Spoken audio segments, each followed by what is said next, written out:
tous, donc Guillaume Puissant, responsable des magasins Bastide dans le Val d'Oise. Je vais vous montrer aujourd'hui comment utiliser des dispositifs d'aide au transfert. Donc on a aujourd'hui un verticalisateur ici et ici un lève-personne. Donc le but de ces appareils est de passer et de transférer le patient d'un endroit à un autre, donc en règle générale d'une position allongée du lit médicalisé ou autre lit à un fauteuil, donc ça peut être un fauteuil roulant, ça peut être une chaise percée, un fauteuil de douche ou encore plutôt un fauteuil coquille comme ça. Alors, on va commencer dans l'ordre par le verticalisateur qui s'adresse à des patients qui ont plus de tonus que les patients qui vont être concernés par le lève-personne. Donc le verticalisateur s'adresse aux patients qui ne peuvent pas se mettre debout, mais qui peuvent tenir la station debout. Donc ils ne peuvent pas se lever tout seuls, mais une fois qu'ils sont debout, ils tiennent debout. Donc le but de ces appareils, je ne l'ai pas expliqué, donc bien sûr, il sert à transférer le patient, il sert également à faciliter le quotidien des aides-soignantes, auxiliaires de vie, infirmières à domicile et même aidants non soignants du patient, sa famille ou autre. Parce qu'ils évitent de porter et donc de potentiellement se faire mal, avoir des arrêts de travail pour tout ce qui va être auxiliaire de vie, aide-soignante, etc. Donc ça c'est un modèle d'un fabricant qui s'appelle Nausicaa, mais tous les appareils ont le même fonctionnement. Vous avez, pour ce qui est des boutons sur l'appareil, on va commencer, vous avez ici un bouton rouge d'arrêt d'urgence. Donc au cas où c'est en cas de problème, c'est un bouton qui met l'appareil hors tension. Donc forcément quand il est enclenché comme ça ne fonctionne pas. Donc ça peut être, pourquoi je vous présente d'abord tous ces boutons, parce que ça peut être les raisons pour lesquelles le matériel ne fonctionne pas et donc il peut engendrer des problèmes au domicile au moment de transférer le patient. Donc on fait un quart de tour, le bouton ressort et là ça fonctionne. Vous avez ici un bouton, une flèche vers le bas, c'est une descente d'urgence qui permet à l'appareil de descendre une dernière fois même s'il n'y a plus de batterie pour reposer le patient soit au lit soit au fauteuil. Après, pour finir, vous avez juste une télécommande avec une flèche vers le haut, une flèche vers le bas, ce qui permet, donc la flèche vers le haut, de lever le mât, comme vous voyez là, et la flèche vers le bas, de le baisser. D'accord ? Ce sont des appareils qui marchent sur batterie, donc ils ne marchent pas branchés, ils marchent sur batterie, exactement comme ça, débranché. Vous le branchez, vous le chargez en fin de journée, le plus vous le branchez, le mieux c'est. Nous on conseille à tous les patients de le brancher le soir et de l'enlever le matin. Ce sont des appareils qui ne fonctionnent pas branchés. Donc, deuxième erreur qu'on peut faire avec le bouton d'arrêt d'urgence, c'est d'essayer de l'utiliser branché. Donc ça ne s'utilise pas branché, pourquoi ? Parce qu'on est censé déplacer le patient avec. Donc si vous le branchez et qu'on déplace le patient, c'est le meilleur moyen d'arracher la prise, le mur et autres. Et enfin pour finir, vous avez ici une pédale qui permet d'ouvrir le piétement. Donc ça sert justement, on va le voir tout à l'heure, à passer au fauteuil. Là on est potentiellement sur un patient qui est capable de tenir debout comme je vous l'expliquais, mais qui n'est pas capable de se mettre debout. Alors, le mieux, c'est toujours expliquer aux patients, aux personnes, ce qu'on va faire avec eux. Après, surtout quand c'est la première fois, quand ils ont l'habitude que c'est fait tous les matins et tous les soirs, bon, on n'est peut-être pas obligé de leur faire tout le temps, mais c'est toujours bien d'expliquer.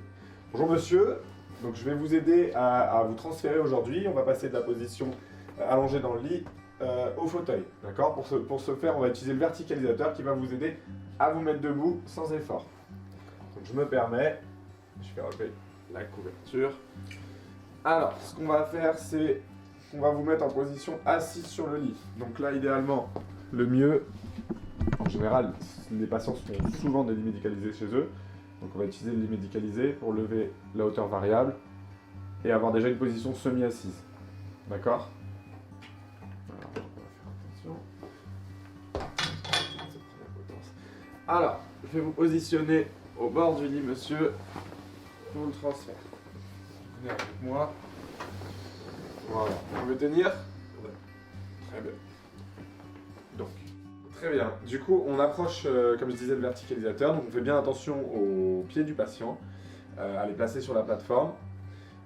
Donc là, vous avez le petit appui tibia pour éviter que ce soit douloureux.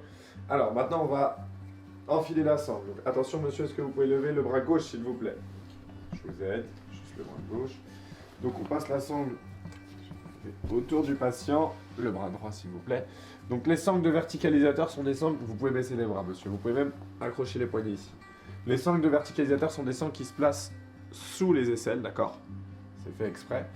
Et ça va venir lever la personne. Donc, le mieux sur un verticalisateur, c'est toujours de serrer au maximum. Donc vous avez un code couleur, en fonction de la corpulence du patient, en fonction de à quel point il est assis loin dans le lit, vous pouvez l'asseoir ou pas.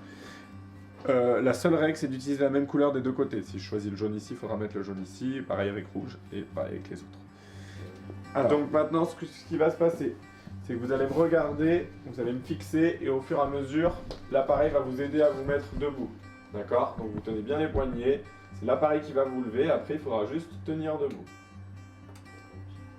Voilà. S'il y a un souci, surtout, regardez-moi, fixez-moi, s'il y a un souci, vous me dites stop. Tout va bien? Alors là, je vais juste mettre les freins du fauteuil. Donc ça peut être un fauteuil comme celui-ci, ça peut très bien être un fauteuil roulant manuel, ça peut être une chaise percée, enfin ça peut être tout. Donc là, en l'occurrence, sur ce genre de fauteuil, il faut toujours bien mettre les freins, donc je le fais là pour y penser, peu importe le fauteuil, c'est quelque chose auquel il faut penser. Donc, une fois qu'on est là, on va déplacer le verticalisateur, le mettre face au fauteuil et faire le transfert dans l'autre sens. Donc là, monsieur, je vais vous installer au fauteuil. Donc, on va vous mettre autour du fauteuil. Donc là, j'utilise la pédale dont je vous ai parlé pour écarter les pieds, pour pouvoir faire en sorte que le verticalisateur puisse aller au plus proche du fauteuil. Et là, on accompagne le patient sur la retombée. Donc le mieux, c'est de placer sa main en haut, au niveau de la ceinture ici, pour accompagner et bien asseoir le patient au fauteuil. En général, les patients ne sont pas forcément assis au fond, donc on les accompagne. Donc là, je tiens la boucle de sa ceinture, et là, j'appuie sur la flèche vers le bas. Je vous redescends, monsieur, pour vous installer au fauteuil. Voilà. Et là, comme je l'ai tenu, on est bien au bout. C'est normal que le verticalisateur soit pas freiné. En fait, il trouve le point, le centre... je sais pas trouver mon mot. Pardon, excusez-moi. Le centre de gravité avec le poids du patient. Et donc maintenant, je vais vous retirer les sangles. Et comme ça, vous êtes au fauteuil. Attention à vos pieds, on prend. Faites bien attention à retirer les pieds du patient. Vous pouvez lâcher monsieur. Et on tue.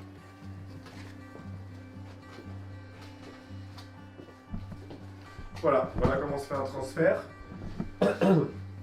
L'avantage du verticalisateur, c'est que c'est une sangle assez facile à enlever. Je vais vous demander de vous avancer un peu, monsieur. Je vais enlever la sangle. Hop là. Voilà, merci beaucoup. Et voilà.